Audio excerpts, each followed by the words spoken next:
প্রিয় দেশবাসী, আজ বাংলাদেশ একটি গভীর সংকটময় মুহূর্তের মধ্য দিয়ে যাচ্ছে।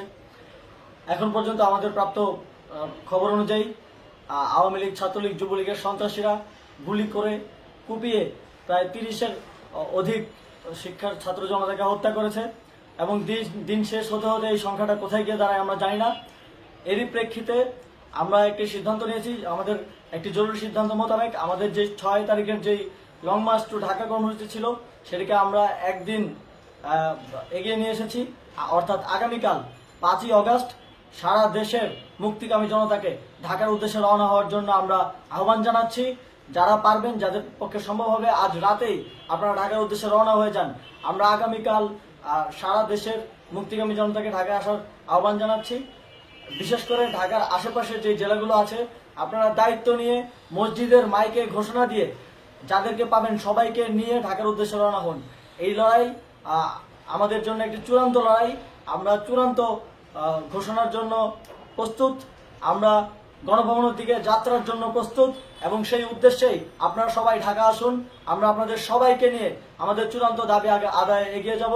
আমি জানি না সমন্বয়করা আজকে রাতে বেঁচে থাকতে পারবে কিনা, কিন্তু আপনাদের উপর আমরা এই দায়িত্ব দিচ্ছি।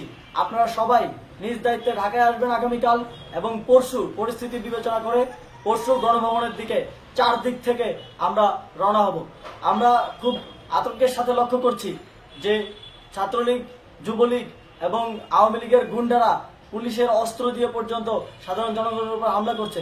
কিন্তু একটি সুখের খবর হচ্ছে, সারা দেশের বিভিন্ন স্থানে সেনাবাহিনী ছাত্র জনতার পক্ষে দাঁড়িয়েছে।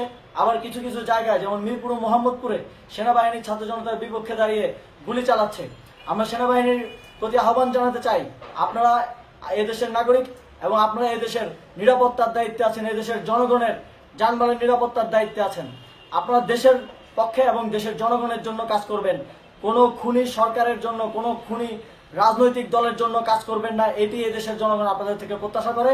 আমাদের এই আন্দোলনে সম্পূর্ণ সমর্থন দিয়ে হয় নিরপেক্ষ থাকুন, অথবা এই খুনি বাহিনীকে, সরকারের খুনি বাহিনীকে প্রতিহত করুন, তাদেরকে যথাযথ শাস্তির আওতায় নিয়ে আসুন। যে কারফিউ সরকারের পক্ষ থেকে ঘোষণা করা হয়েছে, আমরা স্পষ্টভাবে বলতে চাই, সেনাবাহিনী এই ধরনের কোনো কারফিউ বাস্তবায়নের জন্য মাঠে না নামে। যদি মাঠে নামে তাহলে সেনাবাহিনী স্পষ্টভাবে অফিসিয়ালি জনতার বিরুদ্ধে দাঁড়াবে।